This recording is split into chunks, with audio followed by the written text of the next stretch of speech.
ರಾಜಕೀಯವನ್ನ ಸಂಪೂರ್ಣವಾಗಿ ಬದಿಗಿಟ್ಟು ಕೇವಲ ಆಡಳಿತದ ದೃಷ್ಟಿಯಿಂದ ಒಂದು ಚುನಾವಣಾ ಕ್ಷೇತ್ರವನ್ನ ನೋಡಿದ್ರೆ ಹೇಗಿರುತ್ತೆ?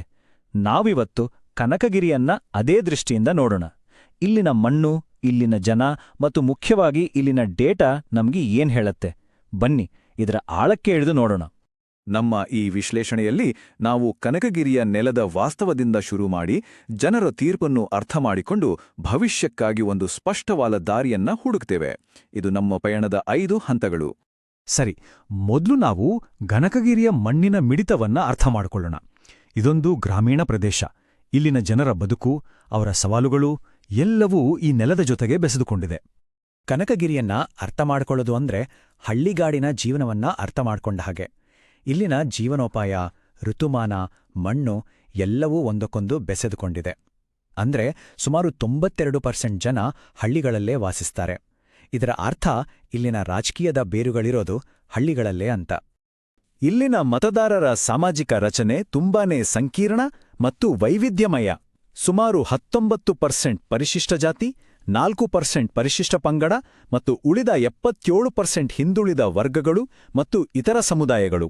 ಯಾವುದೇ ವಿಶ್ಲೇಷಣೆಗೆ ಇದೊಂದು ಮೊದಲ ಹೆಜ್ಜೆ. ಇದನ್ನ ನಾವು ಗೌರವದಿಂದ ಅರ್ಥ ಮಾಡ್ಕೊಳ್ಬೇಕು. ಇಲ್ಲಿನ ಅಭಿವೃದ್ಧಿ ಕೊರತೆಯನ್ನು ನಾವು 100ಕ್ಕೆ 80 ಅಂಕ ಅಂತ ಅಳತೆ ಮಾಡ್ತೀವಿ. ಆದರೆ ಇದು ಕೇವಲ ಒಂದು ನಂಬರ್ ಅಲ್ಲ, ಇದೊಂದು ಎಚ್ಚರಿಕೆಯ ಘಂಟೆ. ಅಂದ್ರೆ ಇದರ ಅರ್ಥ ಏನು? ಮೂಲಭೂತ ಸೌಲಭ್ಯಗಳಾದ ರಸ್ತೆ, ನೀರು, ಉದ್ಯೋಗಕ್ಕಾಗಿಯೇ ಇಲ್ಲಿನ ಜನ ಇವತ್ತಿಗೂ ಹೋರಾಟ ಮಾಡ್ತಿದ್ದಾರೆ.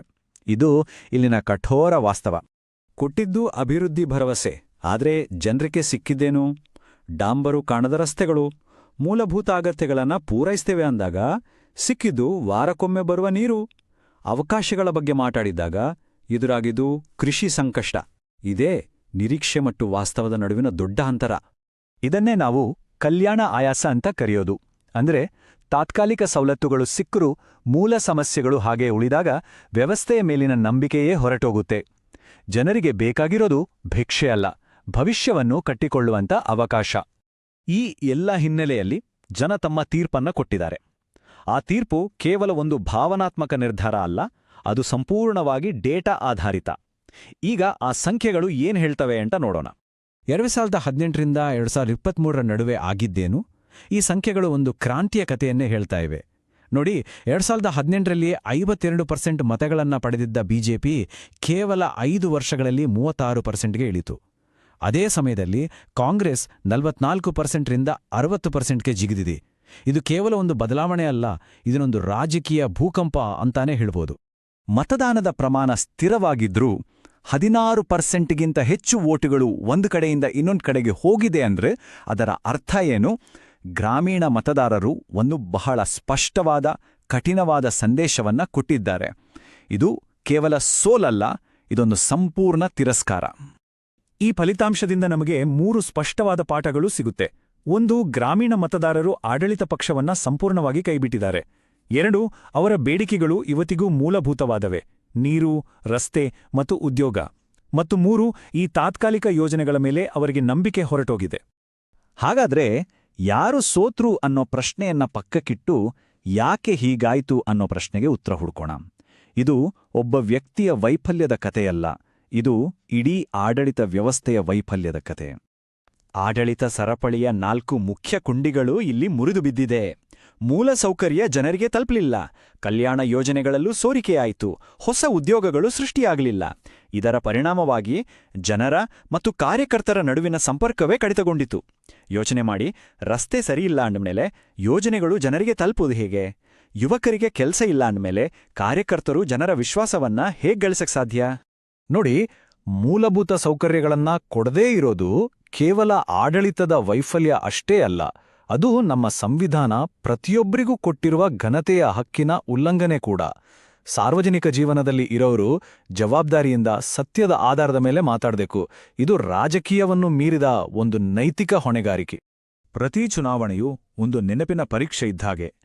2018ರಲ್ಲಿ ಕೊಟ್ಟ ಭರವಸೆಯ ನೆನಪನ್ನ 2023ರ ಹೊತ್ತಿಗೆ ದೈನಂದಿನ ಬದುಕಿನ ಕಷ್ಟದ ನೆನಪುಗಳು ಮರೆಮಚ್ಚಿಬಿಟ್ವು. 5 ವರ್ಷಗಳಲ್ಲಿ ಆ ಭರವಸೆ ಮತ್ತು ವಾಸ್ತವದ ನಡುವಿನ ಅಂತರ ಮತದಾರರು ಸಹಿಸಿಕೊಡಲಾಗದಷ್ಟು ದೊಡ್ಡದಾಯಿತು. ಹಾಗೆಂದ್ರೆ ಕಳೆದೋದ ನಂಬಿಕೆಯನ್ನ ವಾಪಸ್ ಗಳಿಸೋದು ಹೇಗೆ? ಕೇವಲ ಭರವಸೆಗಳಿಂದ ಖಂಡಿತ ಸಾಧ್ಯವಿಲ್ಲ. ಅದಕ್ಕೆ ಬೇಕಾಗಿರೋದು ಒಂದು ಡೇಟಾ ಆಧಾರಿತ ಅಳೆಯಬಹುದಾದ ಪರಿಹಾರ. ಅಂತಹದ್ದೇ ಒಂದು ನೀಲನಕ್ಷೆ ಇಲ್ಲಿದೆ. ಈ ನೀಲನಕ್ಷೆ 3 ಮುಖ್ಯ ಸ್ತಂಭಗಳ ಮೇಲೆ ನಿಂತಿದೆ. ಮೊದಲನೆಯದು ಉದ್ಯೋಗ. 10,646 ಕೋಟಿ ರೂಪಾಯಿಗಳ ಹೈಟೆಕ್ ತೋಟಗಾರಿಕೆ ಪಾರ್ಕ್ ಮೂಲಕ ಸುಮಾರು 10,000 ಯುವಕರಿಗೆ ಹೊಸ ಉದ್ಯೋಗ. ಎರಡನೆಯದು ಮೂಲಸೌಕರ್ಯ, ಸೌರ ಸ್ಥಾವರ ಮತ್ತು ಪ್ರತಿ ಮನೆಗೂ ಕೊಳವೆ ನೀರು. ಮೂರನೆಯದು ಕಲ್ಯಾಣ, ಯಾವುದೇ ಸೋರಿಕೆ ಇಲ್ಲದೆ ಸರಿಯಾದ ಫಲಾನುಭವಿಗಳಿಗೆ ಬೆಂಬಲ ಸಿಗಬೇಕು. ಇವು ಬರೀ ಯೋಜನೆಗಳಲ್ಲ, ಇವು ಕನಕಗಿರಿಯ 3 ದೊಡ್ಡ ಸಮಸ್ಯೆಗಳಿಗೆ ನೇರವಾದ ಉತ್ತರಗಳು. ಯೋಜನೆ ಮಾಡೋದು ಒಂದು ಭಾಗ, ಆದರೆ ಅದನ್ನ ಕಾರ್ಯರೂಪಕ್ಕೆ ತರಲು ಒಂದು ಸರಿಯಾದ ಕಾರ್ಯತಂತ್ರ, ಒಂದು ದೃಷ್ಟಿಕೋನ ಬೇಕೇ ಬೇಕು. ಅದೇ ನಮ್ಮ ಮುಂದಿನ ದಾರಿ. ಈ ಮುಂದಿನ ದಾರಿಗೆ ನಾವು ಚತುರ್ಮುಖ ಸಿದ್ಧಾಂತ ಅನ್ನೋ ಒಂದು ಚೌಕಟ್ಟನ್ನ ಪ್ರಸ್ತಾಪ ಮಾಡ್ತೀವಿ. ಅಂದ್ರೆ ಉತ್ತಮ ನಾಯಕತ್ವಕ್ಕೆ 4 ಮುಖಗಳಿರಬೇಕು ಅಂತ. ಶಿವನ ಹಾಗೆ ತಪ್ಪುಗಳನ್ನ ಖಂಡಿಸುವ ಆಕ್ರಮಣಶೀಲತೆ, ವಿಷ್ಣುವಿನ ಹಾಗೆ ಭವಿಷ್ಯವನ್ನ ಕಟ್ಟುವ ಸ್ಥಿರತೆ, ಬ್ರಹ್ಮನ ಹಾಗೆ ಹೊಸ ಪರಿಹಾರಗಳನ್ನ ಸೃಷ್ಟಿಸುವ ನಾವೀನ್ಯತೆ ಮತ್ತು ದುರ್ಗೆಯ ಹಾಗೆ ದುರ್ಬಲರನ್ನ ರಕ್ಷಿಸುವ ಕರುಣೆ. ಈ 4 ಗುಣಗಳ ಸಮತೋಲನವೇ ಯಶಸ್ವಿ ಆಡಳಿತದ ಸೂತ್ರ.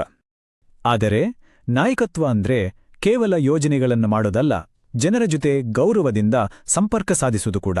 ಇಲ್ಲಿ ನಮ್ಮ ಮುಂದಿರುವ ಪ್ರಶ್ನೆ, ಜನರ ಘನತೆ ಮತ್ತು ಖಾಸಗಿತನವನ್ನ ನಾವು ಹೇಗೆ ಕಾಪಾಡ್ತೇವೆ? ಭಾರತದ ಹೊಸ ಡೇಟಾ ಸಂರಕ್ಷಣಾ ಕಾಯ್ದೆಯ ಪ್ರಕಾರ ಜನರ ಅನುಮತಿ ಇಲ್ಲದೆ ಅವರ ಮಾಹಿತಿಯನ್ನ ಬಳಸೋದು ಸರಿಯಲ್ಲ.